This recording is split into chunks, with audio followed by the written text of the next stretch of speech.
Operation Black September. This will be my first series of books. This is the Publica series. So it's a book about our country, the environment that we are operating with. It's about my patriotism, how in what we can contribute as a private citizen, and, and be able to share our aspirations as a citizen. That's all I can say at this point. Thank you, Ms. Cindy. I cannot say so much right now because I've been masyado ako na surprise kasi. I hope you understand. Thank you. Thank you. We'll have this Q&A. And we'll talk more about Operation Black. Black September. Black September, Operation Black September. So we will take a lead by Canonigo. So as you mentioned earlier, this is a book about protecting the country. Because when I was reading the first few chapters, it started with a bomb. Yes, yes. In the past. Yes, yes. Okay. We don't have to release more spoilers. Yes, yes. But what can you tell us what happened in the first part of this book?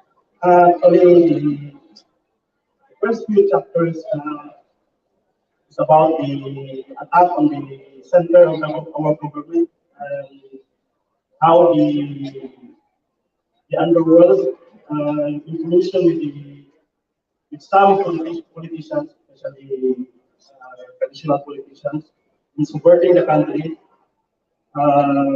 because there is a president who is already cleansing the government, and there are so many dissatisfied political dynasties who wants to grab power.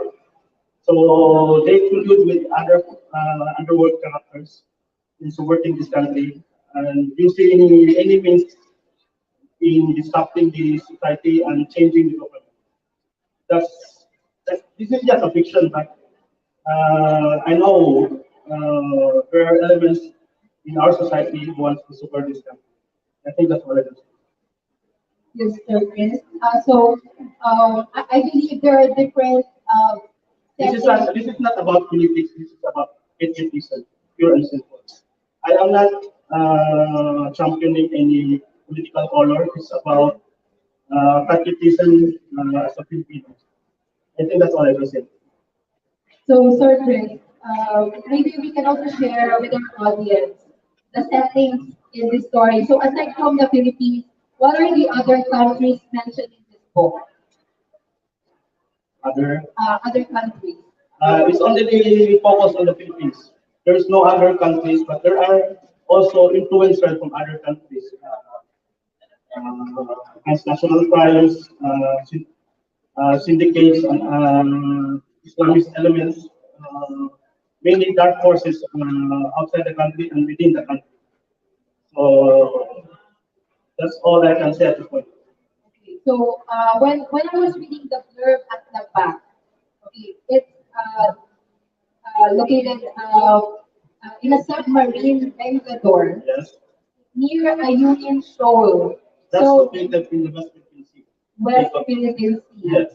And this is year 1, September 19, Wednesday 1:30. So if you can check out this book, actually each part may naka-mention na setting na venue, time, it's very accurate. Yes, yes. Why is it important to point this out? Yung mga settings, the time, To give a sense of imagination to the readers, to give context to the readers of where it is, who is involved, what is going to happen, what is happening, past, present, future.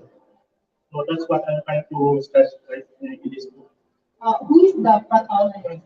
It's He's a special forces, scout intern professor. I can't mention you the name, it's all there. You have to find it. Yes.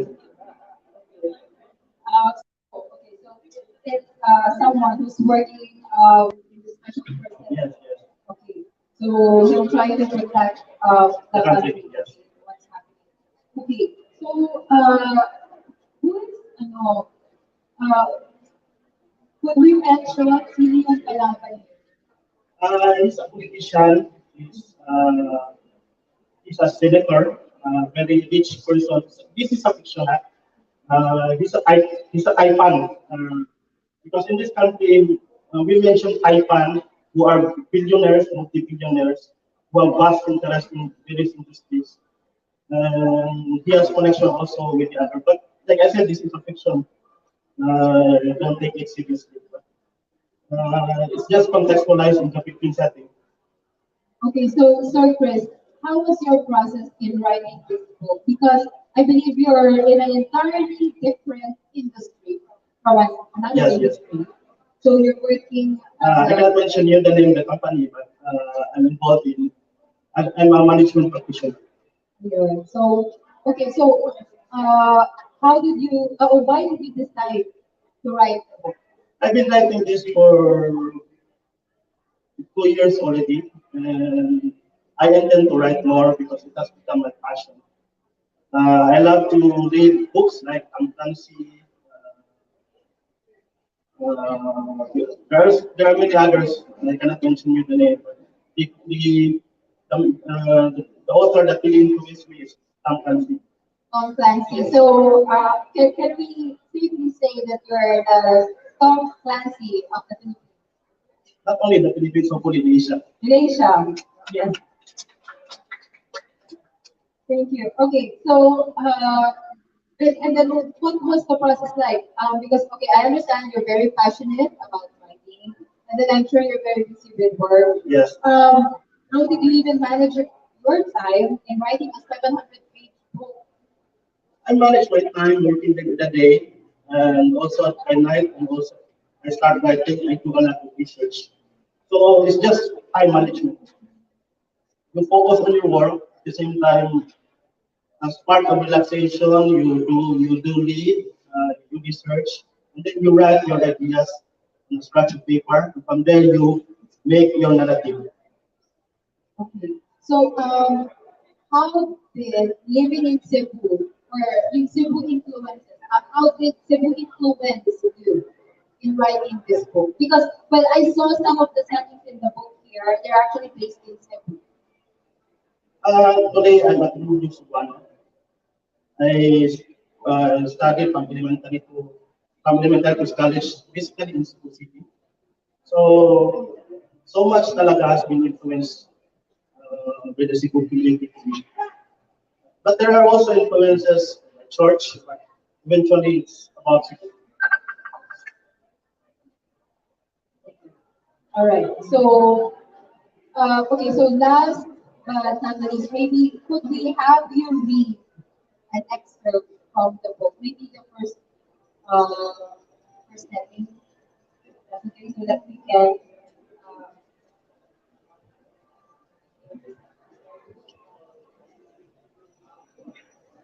Okay, thank you. Music Room, Malacanang Palace, Year 1, September 18, Tuesday, 2039H. President Santiago stood solemnly as he waited for the arrival of the national ambassador to present his credentials. It had been packed as he just arrived from Cebu, where he met the local chamber. Being the chief executive has its perks as well as responsibility in running affairs of the state. Foreign Affairs Secretary Ramon Guevara has been escorting the new emissary in the country. It has been raining in the last few days since there have been a tropical depression lately. Wearing his white long sleeve barong Tagalog, he checked his watch and it seemed everything was running as scheduled. He has never been comfortable wearing a coat and tie as he had believed this is too Western and not Filipino. I think that's all I can share right now. Okay, thank you, Sir Chris. One more question. How many books uh, could we, ano ba, safely, yeah, expect in the future I think after the Republic I think 7 or 8 more books. books? Okay, so it's gonna be like, not going to be like provincial, no, marami pa. Hindi naman sila. I don't know. Okay. Thank you very Thank you. much. Thank you. Okay, so this is always Black September. We had actually run out of stock, but you can pre-order the book in Shopee, Lazada, and also from our website, 8lettersbooks.com/shop. Thank you. Thank you.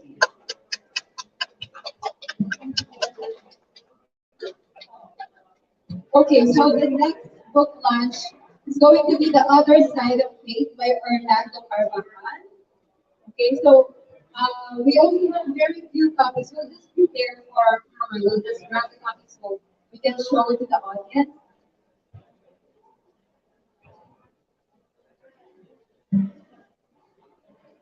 Okay, I think we're ready. I'm sorry, Bambi, I don't think I can move.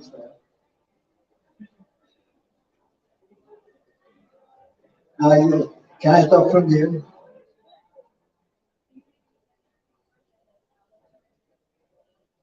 Yeah, okay. My name is Orlando Carvajal. My friends call me Carvin from Carvajal. Um, yeah, I am the author of this book. I wrote 2 books actually. Because Cindy said I could mention the other book. Uh, the other book was just launched, but we my office runs it independently by ourselves as a way of raising funds for the NGO. I am chairman. The NGO is Force. We are engaged in community organizing for security, tenure, and relocation of informal settlers in Cebu. So that's my political book. The other book is about my views on politics, social situation. It's a structural approach to the analysis of Philippine society. And it is anecdotal in the sense that it is my commentary on events. So this is a compilation of columns I wrote in Sunstar, my weekly column since 2007. Now the other book, the one that Cindy's British Publishing is launching today, is The Other Side of Faith. This is the book about my religious views, my views on religion, church, priesthood. I am a priest, and I am an ex-priest. Uh, it's a memoir sort of a book, but it focuses more on events in my life that changed my views from conventional to unconventional, even heretical, or on the part of some bishops. That's why I wrote this book in 2010, but couldn't find a publisher because the views are rather in the Philippine setting. It's really heretical. So, and I'm glad that finally Cindy decided to publish it. I asked her to read it. Um, so that's the longest part. The longest part of the book, the longest chapter of the book tells about martial law. My experience in a military safe house, my experience working with farmers in Bais, cicadas in Bais, my encounters with, military people, and the refusal of the church and the reaction of the official church to my involvement with the oppressed, marginalized sector of the society. So that's the longest part of the book. Now, the reason I wrote the book, sure, Cindy will ask me this, so I thought I'd answer it. is because, when I first left the priesthood, and people ask me, why did you leave? I go through the long story about how my philosophy of life has changed, how I have defined Christianity for myself in a different way. They would not believe it. They would just say, oh, come on, just tell me it's a woman. So I said, oh, I better write a book. And so the book is about how my life changed, how my views changed, and the deeper theological human reasons why I abandoned my priesthood. And martial law did most of that. It made me define what Christianity means. That it's not, that the important thing is not to be a priest, but to be a Christian. And that's all in this book. I hope you'll enjoy it. You challenged by it. I dedicated it to let's see, let me read the dedication.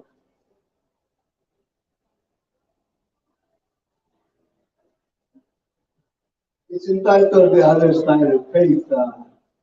One side of faith is belief, the other side of faith is trust. Now we all are very familiar with beliefs, and as far as beliefs goes, the bishop, whatever the Pope says or the bishop says, it goes. Otherwise, you fry in hell. The other side of faith is trust, not in divine providence, but trust in the freedom that God gave you to define your own life and to define the meaning you want to give to your life.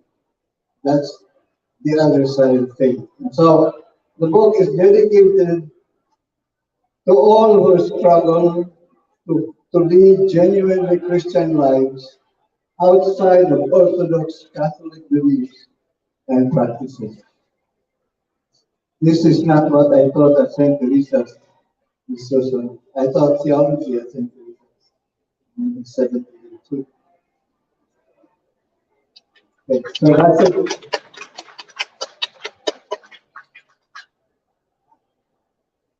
Yeah, sure. But still here. I have this bomb knee. I can't stop. No problem. Okay. So I just want to interview you.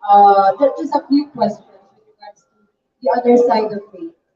Why do you think it's important to write this book for you as an expert, now as a writer? Because I believe you're actually a full-time writer. Well, no, not really. I just write. Well, I'm a full-time columnist, so I write every week.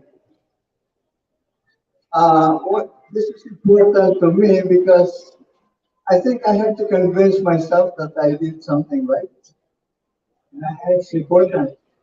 And the way to do it is to write it down and check it out and see if you are indeed right. And I think that the book accomplished that because it convinced me that I can live on the other side of faith and still like go to heaven. So if you okay to ask, if you still believe in heaven? Um, well, let me put it this way: heaven to me is a bonus. In other words, I don't really care if there is heaven or not. I create my own heaven here by helping others because that's what Christ says. Love your neighbor as yourself. And so I'm happy doing that. I'm heaven doing that. And if there is heaven after that, then that's a bonus. So that's how I approach heaven. So what's next? What's next for you, Sir Orlando? Are you writing your next book already? Well, my next book is one you're holding. Yeah, I have. No, I don't think I'm 79 now. I don't think I don't think I have any plans to write another book. Uh, there is a slight chance I could write one more book, and that is to promote my advocacy. And this is going to shock you. My advocacy of abolishing the priesthood, because I believe the clergy has ambushed the Catholic Church. The church is supposed to be a community of equals. It's no longer an equal community of equals. That's why in elite democracy, I mentioned there that the church cannot do much to change the elitism of democracy in society, because the church is even more elitist than the society, the civil society. Well, I believe we'll learn more about things. We can deep dive once you read your book because Yeah, I think you have to read the book to get the full flavor. right. So I think this is the part where I ask you to read some parts of your book, the other side of it. If it's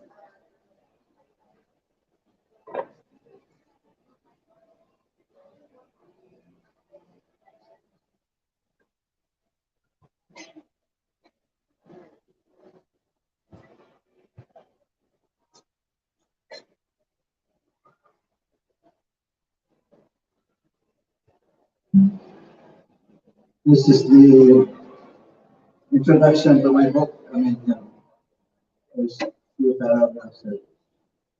When people first ask me why I left priesthood, I try to explain lengthily the theological, spiritual, yes, what you believe, and emotional underpinnings of my leaving.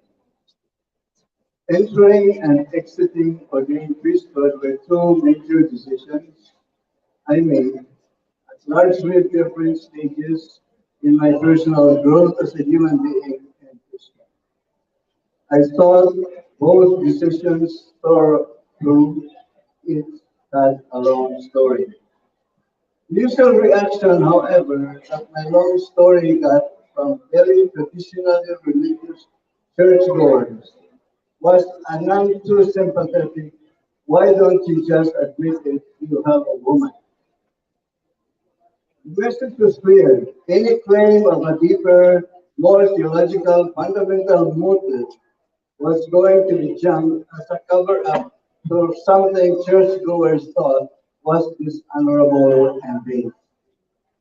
Learning my lesson, I began giving the short story. I began giving I left because I could not take celibacy. Short story na lang.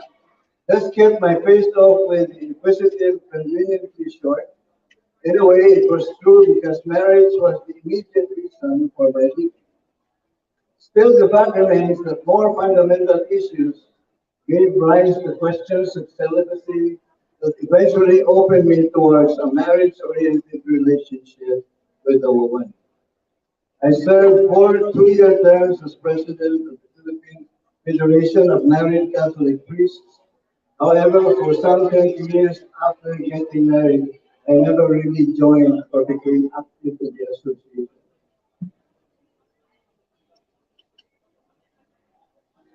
I had problems with one of the earliest trusts of the group. Besides camaraderie and mutual support, which were fine with me, the Federation in the early stages of its life focused on the abolition of celibacy and correspondingly the acceptance of a married clergy into the church. And like I said, I cannot go for just the abolition celibacy, I go for the abolition of the clergy.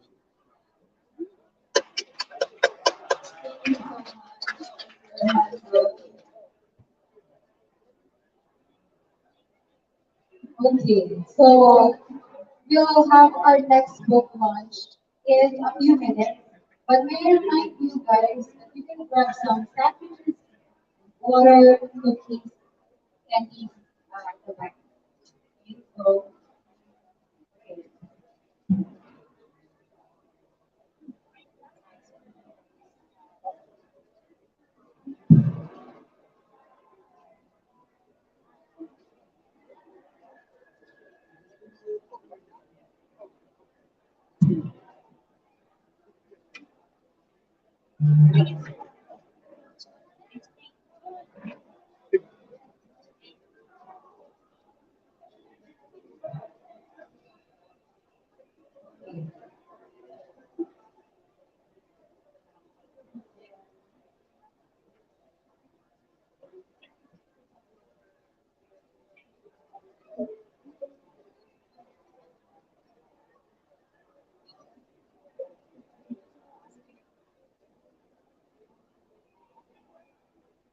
Okay.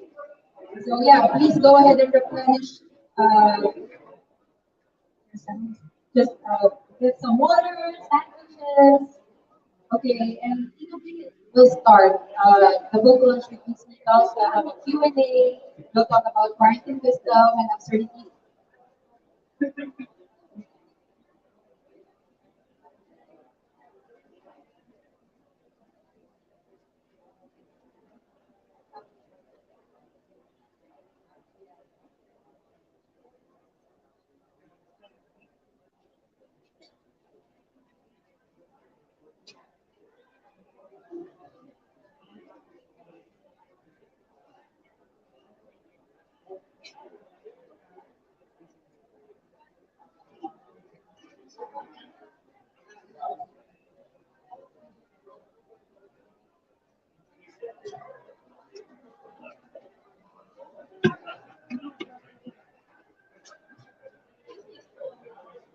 So grab some cookies, water.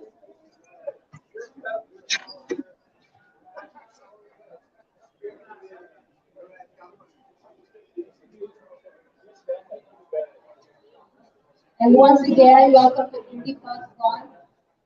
This is the Cebu leg of the event. Okay, so this is already the second time we're doing this. So last year it was only held online. Um, but of course, these two events were made possible by the National Book Development Board. Thank you very much. There at the back, you can grab some tote bags, some brochures, and if you're a writer or a publisher, make sure to register because there are tons of benefits you can get out of being a registered author, um, designer, editor, and publisher.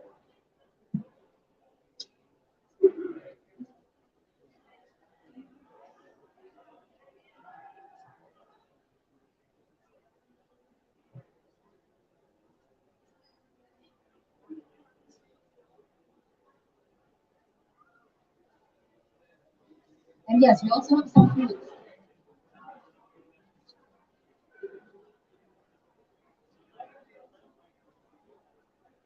So for this Mrs. Suson, aside from quarantine wisdom and other absurdities, we'll also talk about her other two memoirs entitled A Doorbell at Dictator Adan and also Shards of Time. When I first met Miss Mrs. Suson, it was in a cafe. We talk about, there were only two books at that time. So we will tell you about that story in a bit. Okay? Just in just a minute.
Okay. Okay, let's do this.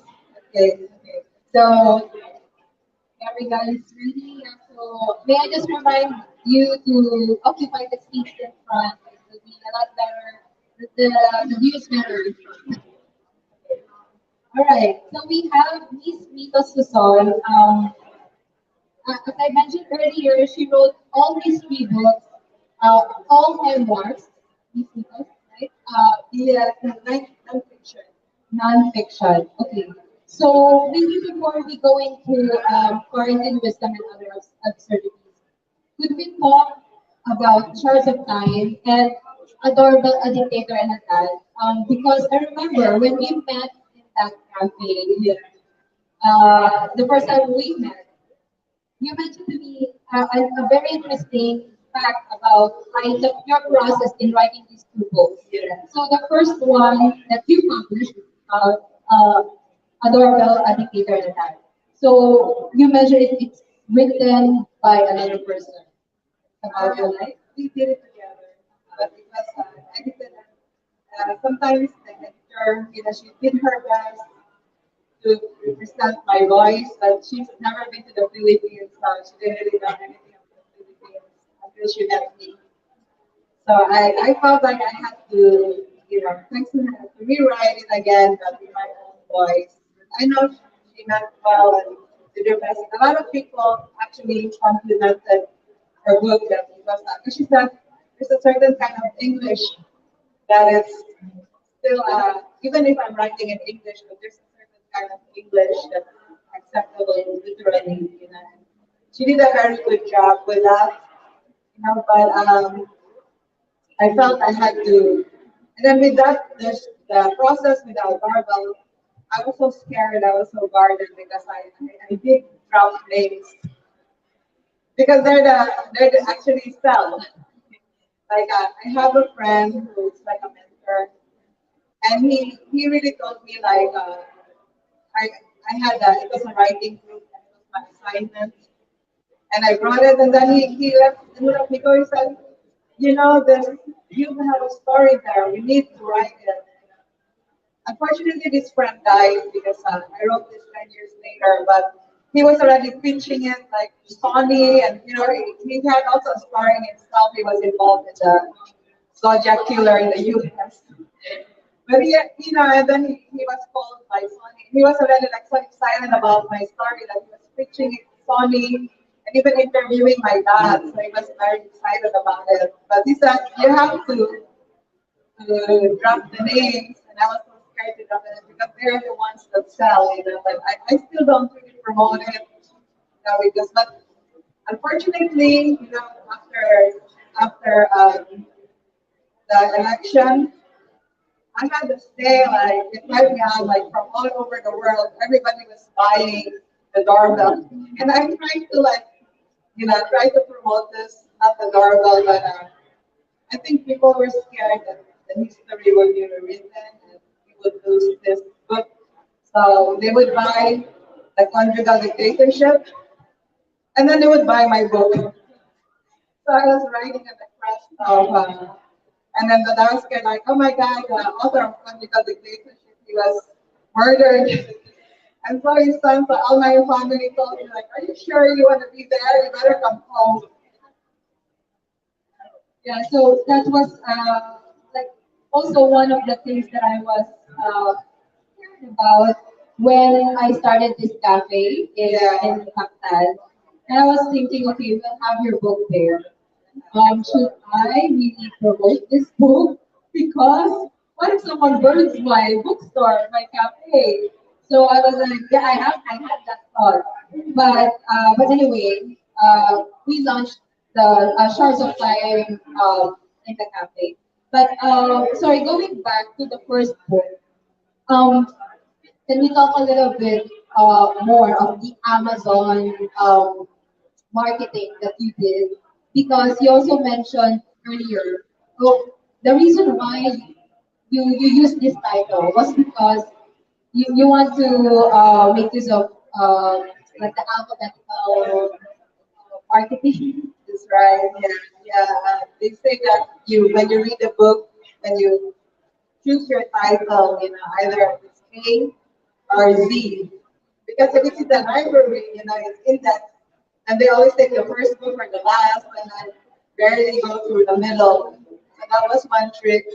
And then also keywords, luckily I'm a web designer and I have a skill in search engine optimization, so I think that was also like divine intervention. So I knew about keywords that you put the keyword in the title and the subtitle. That's how it works.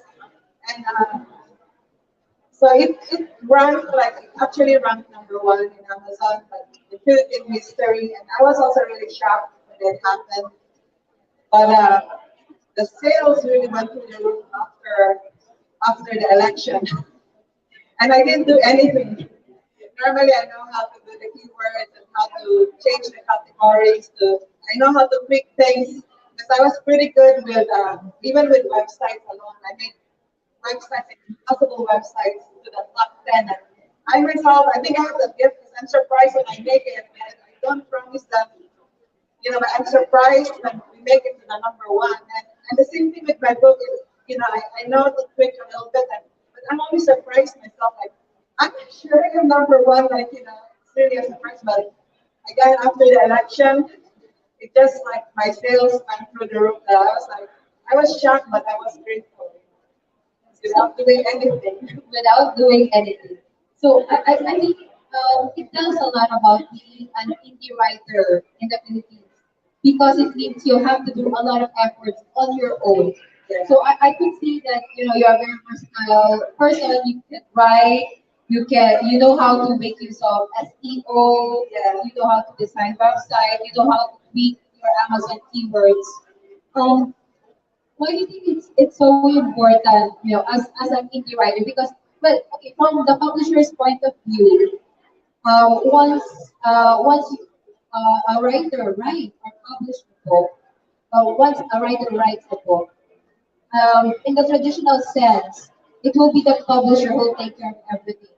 But because we're talking about independent publishing, it's going to be like a 50-50 effort from both the author and the publisher. So, but from the writer's point of view, is it difficult to do? Are you happy with that kind of effort? Because as I mentioned, it's 50-50. Don't you just wish that, oh, I'll just focus on writing? I wish I had that luxury just to focus on writing, but as an indie author, you really have to also focus on marketing, so you really have to put in the work. So I'm really trying to do my best, even with the quarantine wisdom, I'm building a backlog, because they say they really find you a credible writer once you have your third, your fourth, or your fifth book before you really, even they say after you make your second or third book before you really can see money coming in. So it's like a business. So, and then as an indie writer, they say if you're traditionally published, they will only really promote the people who are famous are already out there. If they think if you're not known, so they're hesitant or have a small budget for you. So you still have to do your own marketing, and that's why I decided to go for the indie author. Since I have to do it anyway, and the social media aspect is very important. And my job as a social media, I help so many people, whether they're authors or even businesses with the social media. So it's just that I never take care of myself. Sometimes I have to hire my own people because I always forget me because I take care of clients because I still have to live and they pay me. So those are the things that you have to juggle with. And I'm finding with Amazon that even this breaking through the Philippines, that's why I'm with you because I know you're a mover and a shaker. I'm hitching my wagon with you. But just to break in, because abroad, the Filipinos, they're not very supportive, they're very competitive. And I feel like I get a lot of support from other authors from all over the world, they support me. And we network, it really takes a village, As an indie author, you don't have to be alone, but you just have to do the work. So that's right. It reminds me of my early years as a writer. The reason why we started Eight Letters was because as a writer, it was difficult to sell my book. So, well, I was thinking, oh, this is an impossible job for one person, even for two person. So, the only way to do it, or at least one way to do it, is to collaborate with other writers, with other publishers. Okay, so we talk about a doorbell editing like that. And why did you decide to rewrite the book into shards of time? The Shards of Time, because I made it a creative nonfiction, so that's also something I learned. But actually, this is very close to my story, really based on the truth. But I just covered the names this time, so I felt safer to write it, because the first book I was just too scared to write it. But this one, so I felt, and then I felt like I had more voice with it because I worked with the editor, and she's also Filipina, but she has so many books behind her. She's also from the US. But like me, we have very similar history. So it was different. It was more personal. And she kind of knew where I was coming from because our history was very similar. Okay, so now let's slowly switch to quarantine wisdom and other absurdities. So, as you mentioned earlier, during the COVID, during the pandemic, still the pandemic, but why did you decide to publish this blog entries? I mean, they could just remain online. Why put it in the book? Because I was sort of uh, actually also like building a backlist because we say that again, you want to be credible until you have more books behind you that they'll see, okay, you're a real author. So it was just when I needed to put out one, and it was also like with the blogging and all my skill, and it was like an important element, like when you went through the super typhoon Ray, I needed to really write about it. So this is part of my process in branding myself and building my career, making myself credible as an author. Because in the quarantine wisdom, I already put my list of books because that's what I learned from other authors. So I'm checking out other authors and I'm looking at like the bestsellers and what they do, and I'm kind of like putting it, even if it's just a short read, I'm sort of like yeah, I was like surprised that it also made like the top 100. I didn't expect that, but again, like, it's probably my skill in picking things. When I do things, like I mean, technically, I don't expect results, but I'm always surprised because it's really like just probably. So, could we read a little bit of excerpt from maybe short of time? Sorry, I'm backtracking. But I think short of life also deserves time to for people to hear. This is a short excerpt.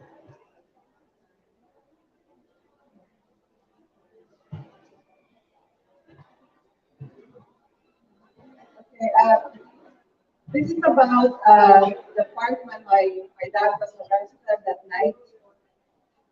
A feeling of emptiness and dread lingered in the dining room and enveloped me. 24 hours had passed since Dad was taken, and everything seemed like a blur for me. I gasped for air while Candy and Paul had green looks marked on their faces. Mom withdrew into silence while dinner was served. Her blank stares offered no words or explanation to what had just happened. Difficult months and years ahead awaited her. A woman raising children on her own in a harsh and forbidding macho culture with raised eyebrows. Although Mom did not show she was overwhelmed by the situation, she was not most likely thankful that my two older brothers were already living abroad. I knew that something was very wrong, and that life would never be the same for me. I did not understand how Tito Barry, who was Dad's friend, to do this to him. As a Catholic child, I thought of Judas' betrayal. I broke the silence. Mom, where are they taking Dad? Mom took a sip of water, oblivious to her surroundings. My question was left unanswered. Mom could only stare into the distance, shooting holes in his face. We were mutually bewildered. When will he come home? She looked at me briefly and forced an empty smile. After dinner, I locked the door beside my bedroom, acknowledging that I had not only lost my dad, but I had also lost my mother. She gradually retreated into a private world of her own.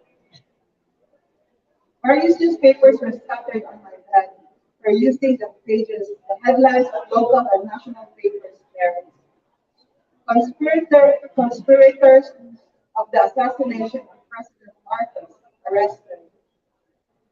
To make matters worse, it was also broadcasted throughout all the local radio and television stations that were allowed to operate under the new society, which was just another name for martial law. That was one of the many politicians arrested in alleged conspiracy to assassinate President Marcos. The news of Dad's arrest punched me right through my gut, although I did not fully understand the ground of the accusation. My young age, I did not even know what the word conspiracy meant. I could not fully grasp the meaning of martial law either. Thank you, Ms. Rita.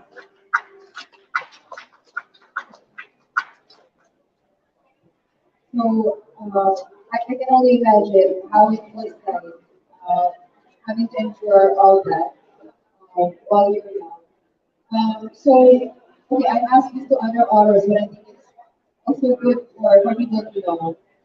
How was your process? Do you think it's also important for you to share this story? Do you feel better now that you've written, published this book? Yeah, it was actually more for my healing.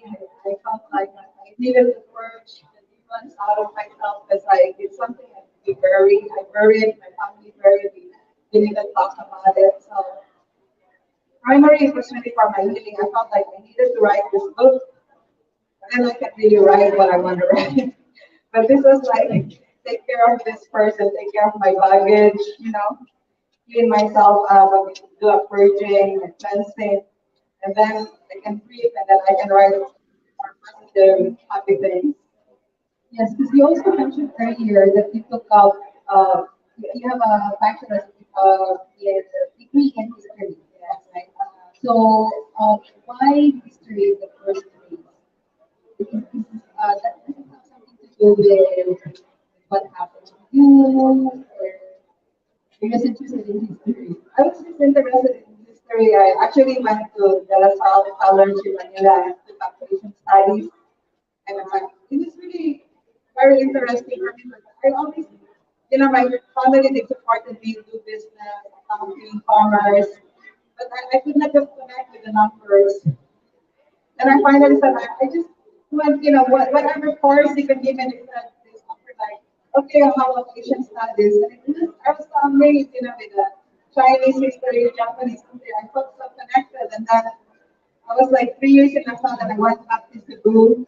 And then they didn't have Asian history. I said, give me anything. They gave me world history studies. I continued studying world history, but it was just talking about medieval history, Europe, and I could not relate compared to Asian and Japanese history. But I said, okay, one day, but when you're reading about castles in medieval times, and I say, one day I'll be there, so I ended up living in Germany for 17 years, and it was fascinating just looking at castles. But it is interesting because, again, it's some synchronicity because I didn't even know my family laughed at me, like, what will you do with history? And but what I didn't even earn a living. My mother was, you're just going to be a teacher. I work in the library, and it was weird when I went back to the Philippines like, for a while and I started, I didn't know what to do and everybody said, okay, you speak German. I was hired immediately by the travel agency here to talk about, take tourists around. And then suddenly, I was telling them the whole story of Cebu, and it was like, oh my God, my history, I could really use it. My father said, history so that you can use that. And then one time we met the visitors, yeah, it was an art thing event, and everybody was concerned about me because I had a tattoo. I'm really the one thing to wear like sleeveless, like don't go, don't come and go to the tourists that I'm taking care of VIP tourists, like. And then, but then everybody came to me and said, "What's your tattoo?" And I started talking about, in the 1500s, before the Islam, the Latin battles, and I started talking about the history of Cebu. We didn't have anything, but our people were all naked, but they were tattooed from head to foot. So, in a way, I did get to use my history, and now I find it really helpful, even if everybody said, like, "You're a history student, what are you gonna do with it?" So I'm glad I took up history.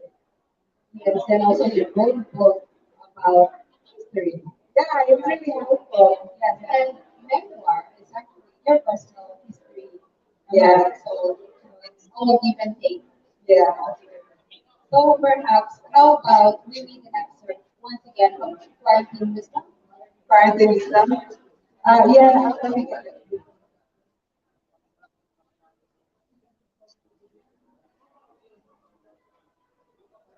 You also mentioned that you're working on a book about Cebu. Yeah. And then, That's the fourth book. yeah, I'm working with my husband and my daughter. They're really fascinated by the sixth sense, and we don't really know if it's real or fiction. But in the South, they really believe they swear by God that there was a sixth in our garden. It's not a memoir anymore, right? This book about Cebu is not a memoir anymore, it's fiction. Yeah. Okay. All right. Okay, I want to read a page, an excerpt when we thought we were gonna die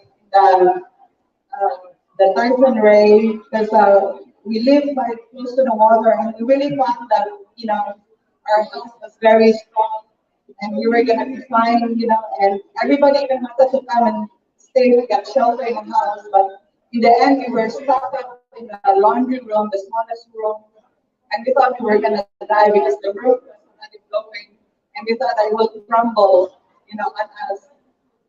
Um, this is another reason why I wrote this one. An hour later, we heard a terrible wrenching of metal and a huge crash in the room upstairs. Darwin went to check it out. He gingerly went up the wet stairs and said he could barely open the door to the rooms because of the force of the wind.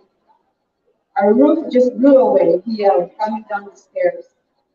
The source of the screeching crackle was the metal trusses in our roof being bent, torn up, and then deposited on our front porch. The sound confirmed my fears because the loud noise could be heard over the din of the storm. I'd already suspected that the roof was gone and felt the drizzle of the rain touch my skin.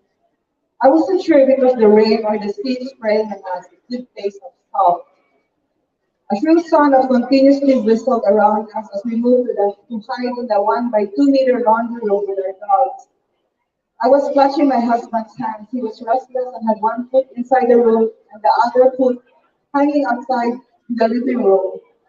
We periodically got up to check our surroundings and would then come back, but there wasn't much room for the 5 of us in the tiny room. I felt like we were cast in the epic disaster film called Twister, and wishing my heart that it was just a bad dream. Still hugging my puppies tightly, feeling their heartbeats in sync with mine, I blurted out to Darwin, I just hope that if we die tonight, someone will take good care of them. Tearing up as I held my brown and gold fur balls, my 3 little Yorkies to my chest. 13-year-old Zora, my 10-year-old Nandi May May, and 7-year-old Vicky, I was worried they'd soon be orphans. Are we safe? I thought. As I repeatedly scanned our bunker of choice, my eyes were studying every square inch of the walls. I looked up at the ceiling and expecting it to come crashing down any time and bury us alive. The mocking winds puffed and raged on, displaying the full extent of their ferocious hunger as they consumed the barangay. Darwin and I both tried to maintain a brave face for each other, but we were both listening to the graveyard. Everything we need in this life is in this little room except for Tiffany, I said as we lay on the pile of our dirty laundry. My thoughts were abruptly, and my daughter was far away in Munich. I struggled hard to contain my fears and regret. The moment was as cutting as a knife. Tiffany's face was so vivid in my mind. I thought, will I ever see you again? I whispered aloud. I'm so sorry, my darling. Believe me, I was not planning on dying today. Rambling out loud, I spoke every thought that came through my head. I should have finished my will. I had just contacted our lawyer and wrapped up all the details on paper. Then suddenly, like an out-of-body experience, my fears crashed in. A vision of funeral ceremonies flashed across my conscious mind. All my loved ones, friends, and family coming to bid their final farewells while my spirit hovered about watching. With nothing but our cell phones as flashlights, we checked the time. After 3, 4 hours, the dawn cracked a little, and then a little more. We were so grateful and relieved to be alive. The puppies need to go out, I spoke. They can go anywhere in the house, Darwin said. It's all debris and metal outside the house. It's too dangerous out there. I don't trust it. They may hurt themselves. Thank you, Miss Mitos, for that beautiful reading. It just reminded me of what happened yesterday. For the first time, I decided to take a motorcycle. Yeah, so because there were no taxis, I was like, "Am I going to die? I should have paid my fare." I still have a stall waiting for me at home. So for that 45 minutes, I was having that thought. But of course, no one can imagine what you guys went through during that big typhoon. I was not there. Yeah, In Siberia. I was in Siberia. Um, yeah, so anyway, so Miss Mitos, let us invite the audience right now to get a copy of your book. Yes, my books are there. I have a small, this was just my copy, but I actually was fascinated by the smaller version of my book because it's pocket size and you can put it like, you can keep it in your bag or, you can get it at the back of at 8 plates of the gas.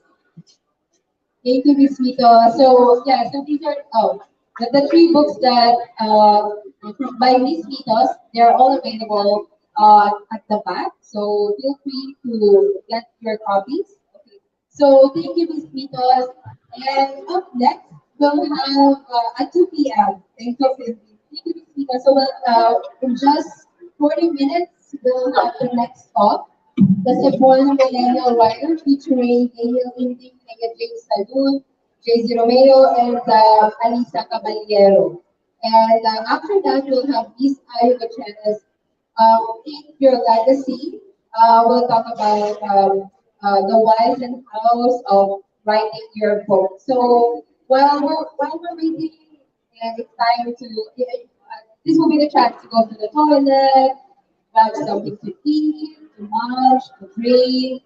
But please be back at 2 p.m. Thank you so much.